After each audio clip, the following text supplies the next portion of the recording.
Bonjour Julie, bonjour Sam, bonjour Pablo, bonjour tous les copains des lectures de Palou. Je sais que beaucoup d'entre vous aiment les dinosaures, pas vrai? Eh bien, je vous propose aujourd'hui une histoire de dinosaures. Ça s'appelle Crocodino. Au commencement, tout allait bien. La situation était claire. D'un côté, il y avait ceux qui se faisaient manger, et de l'autre, ceux qui mangeaient. Les plus forts, bien sûr, mais aussi les petits malins comme moi, vélociraptors. Toutefois, ceux qui mangeaient pouvaient être mangés à leur tour. Cela a bien failli m'arriver un jour. Non, pas à cause de ce gros balourd de platéosaure. Il est herbivore. C'est cette plante carnivore qui a failli m'avaler tout cru. J'allais rejoindre le paradis des dinosaures lorsque retentit un cri terrifiant. La plante carnivore en fut tellement saisie qu'elle me lâcha et goba le soleil. J'ai été sauvé, mais dans le noir, le cri semblait plus terrible encore. On aurait dit le hurlement d'un loup.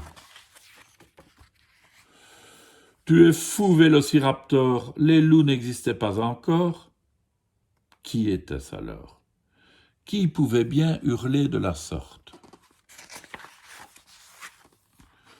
Dans le noir, c'était l'affolement et la confusion. On ne savait même plus qui mangeait qui. C'est alors que Tricératops et Platéosaure sont tombés dans un piège. Qui donc l'avait construit? Malin comme un singe, celui qui avait eu cette idée. Tu es fou, Vélociraptor, les singes n'existaient pas encore. Qui était-ce alors? Qui pouvait bien avoir construit ce piège redoutable? Tyrannosaure trouva son repas tout prêt. Platéosaure et Tricératops en brochette, un vrai festin.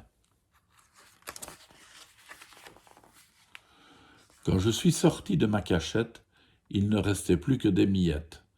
Seuls des cochons mangent si salement.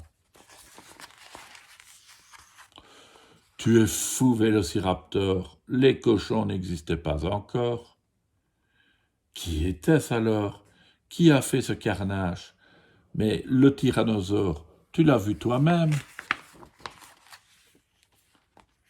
Et tyrannosaure alors, qui l'a mis dans cet état? Celui qui a réussi cet exploit doit être fort comme un lion.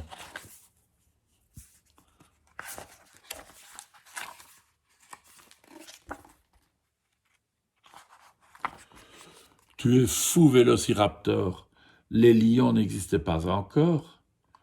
Qui était-ce alors? Qui a mangé Tyrannosaure?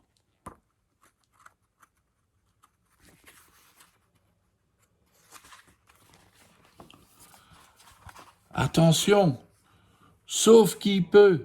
Le voilà, celui qui hurle comme un loup, qui est malin comme un singe, sale comme un cochon et fort comme un lion. Il était là, et moi, j'ai compris que ce drôle d'animal allait rendre le monde vraiment fou. Eh oui, ce drôle d'animal, c'était nos ancêtres, à nous les hommes. À demain les enfants.